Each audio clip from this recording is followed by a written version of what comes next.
Hi everyone, Shaun Humphries here. Welcome to All Things Retirement. Well, in this video, we're going to talk about longevity risk. Now, there's three big risks you need to be paying attention to when you develop your retirement income plan and your forecasts. Longevity risk, inflation risk, and capital market risk are sometimes referred to as sequence of return risk.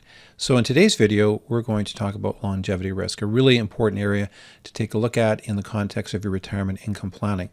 Now, this video will talk about three different aspects to longevity risk. We'll talk about the generalized information about life expectancy and how to frame it in the context of your planning. So you have to make some assumptions about how long you're going to live. None of us are given any guarantees, obviously, when it comes to that question.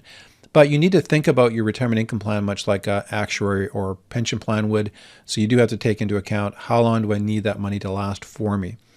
The second area we'll take a look at is some calculators, some online calculators that will be very helpful to kind of give you a starting point in terms of longevity risk or how long you're going to live. And then I'm going to take a look at our SNAP forecasting software, and we'll just look at some modeling around longevity and the impact that will have on income that you can receive through retirement years. And there definitely is a ripple effect, so having a look at the SNAP forecast impacts by changing their longevity assumptions is really critical. So I think you'll enjoy this video. Now, if you're new to our channel, make sure you hit subscribe. We're posting content all the time on different aspects of retirement income planning, as well as links in the show notes to take you back to our homepage. You can get some free retirement income planning resources and to find out how you can get a complimentary gap opportunity analysis for your own current retirement income planning. So to get the conversation started, let's look at just a few interesting stats. So in Canada, if you get born in Canada, on average, you're going to live to age 81. Males, probably a little bit less than that. Females, a little bit more than that, but that's the average. Now, on the flip side, if you get to age 65, then your life expectancy is going to get pushed to almost age 86. So as you successfully get older, your life expectancy is going to get pushed out. So if you're fortunate and you get to age 80, life expectancy for you will be just under age 90. If you get to age 90, life expectancy for you will be to almost basically age 95. So this is why when you're doing forecasts, if you want to bulletproof your planning, you probably want to be using that age 95 in your forecasting. Now, people are often quite cynical about that, but the reality is people are living longer. Technology will probably continue to push that number. And just look around you, and you'll know intuitively what life expectancy is going to be like for you based on your family history. How long do people live? What's their longevity? What's your health right now? And we're going to look at a calculator. We'll give you some guidance on that. So it's both the personal N of one, what's your situation, and then looking at your family and then expanding that out to broad actuarial numbers. But age 95 is not a stretch, although a lot of people are cynical about using that number. Now, the next critical area to take a look at around life expectancy in specifically couple situations is moving from individual life expectancy to couple life expectancy. So obviously, in a couple situation, it's not probable that the two individuals will live to the same life expectancy in the planning. And yet a lot of the planning that gets done out there uses these joint life expectancies to the same end date, which is not the probability.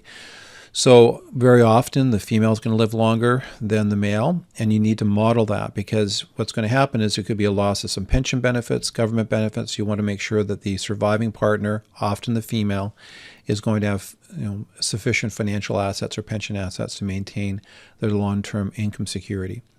So this is a good quote. In addition to individual life expectancy, couples should plan for their joint life expectancy, the chance that one or both will still be alive at any given age. The combined life expectancy for a couple is higher than that of a single individual. We'll look at some specific stats around that. So the bottom line is when you do your forecasting or hire an advisor who specializes in retirement income planning, they should factor in survivor calculations to make sure that the surviving partner has sufficient pension and financial assets to maintain their lifestyle. So this is a very helpful mortality table or life expectancy table. The table is called probability of survival. So this particular table is put out by the Financial Planning Standards Council. So they put out data on various assumptions that advisors should be using, basic guidance, whether you're doing a financial plan or a retirement income plan. They give us some information that is very helpful when we're doing financial forecasts. Now, this particular life expectancy table will have longer life expectancy than what you typically see in the actuarial tables. And the reason for that is individuals who pursue financial planning, take financial planning advice, who are savers and want to enhance their overall financial health, they tend to come from a particular socioeconomic group. They tend to be a little bit more risk adverse and more planning focused. And there's a whole bunch of things that sort of surround them in terms of their lives that just leads to, longer life expectancy. That's just the reality. Whether it's fair or not, that just is the reality. So when you take a look at planning, the people that typically engage in financial planning, just by their very temperament, likely will live longer as well. It's not a guarantee, but from a broad macro perspective, it's likely accurate. So let's take a look at the numbers here in the probability of survival chart. So you can see, let's look at age 65. So there's a 10% probability that at age 65, the male will live to age 97, the female will live to age 100, and blended mortality, at least one in the couple will still be living at age 101. Now, if we look at the 25% probability, there's a 25% probability that, again, at age 65, the male will live to age 94, female to 96, and blended would be age 98.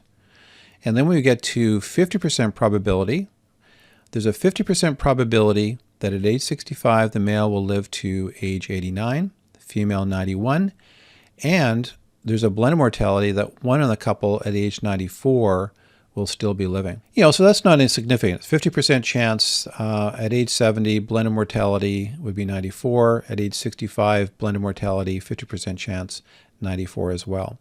So there are a couple of takeaways from that table. Number one, I wouldn't recommend using age 85 for life expectancy, particularly on a blended basis. Push that out for sure.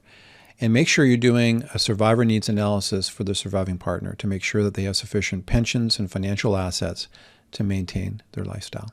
Okay, the next resource I wanted to just alert you to is found at the website projectbiglife.ca. Go to that website.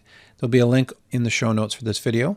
And there's some calculators there, but go to the life expectancy calculator and it'll walk you through a bunch of questions. None of the questions will be a surprise to you. They're questions you'd expect to be asked around longevity and life expectancy, current age, sex, ethnicity, dietary habits, exercise habits, do you smoke, do you drink, and that's going to give you a number. And that might be a good starting point when you're doing your own forecasting for retirement. How long are you going to live for? And so it just takes you through the questions that give you a bit of an objective number to start with. So good exercise to go through. Again, that's projectbiglife.ca. There'll be a link in the show notes to get to that calculator. Now, the next thing that we want to cover off in this video is using the SNAP forecasting software to model the ripple effect on sustainable retirement income using various life expectancy numbers in the calculations. So let's take a look at that right now. Okay, what you're looking at here is the SNAP projection software, and this is Sam and Sally YouTube. We've looked at them before. I'm not going to go through all the different assumptions, but the main thing we'll take a look at is what did we assume life expectancy was for this base case. They wanted to use age 85. They looked at the actuarial tables, and if from birth, on average, people lived to about age 81, they thought age 85 was stretching it a little bit.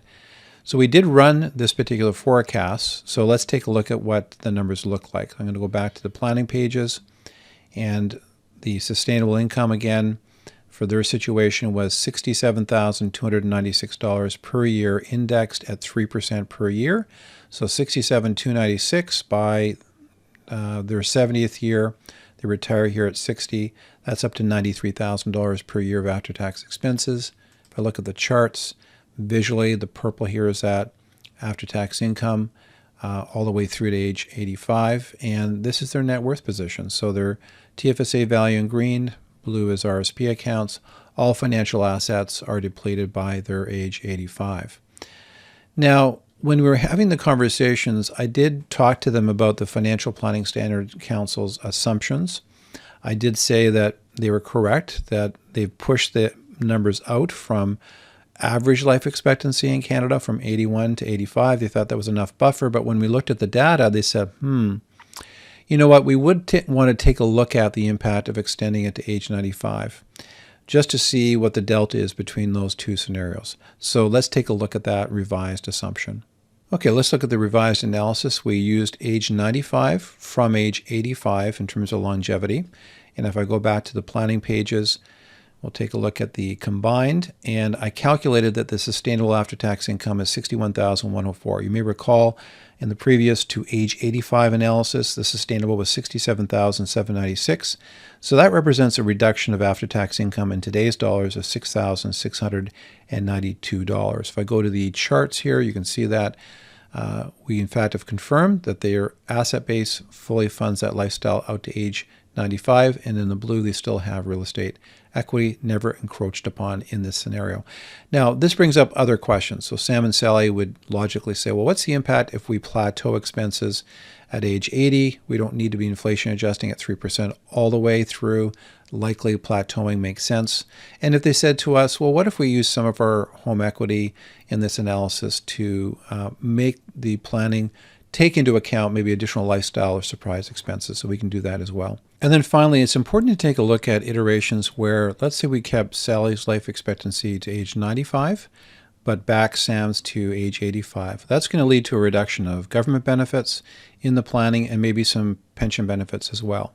So it's important that in a couple situation you look at survivor needs analysis and the interruption of income and whether that impacts the survivor's ability to maintain lifestyle. Well, I hope you found the discussion on longevity risk and dealing with it helpful. If you'd like to harness the power of the iterative process, make sure you go to the show notes. There's a link back to our homepage where you can find out how you can get a complimentary discussion and gap opportunity analysis around your own retirement income planning. As well, make sure you subscribe so you don't miss future content. And on our homepage, you'll find some free resources on retirement income planning. Anyway, wishing you all the best in your retirement and overall wealth planning journey. You take care. Bye-bye.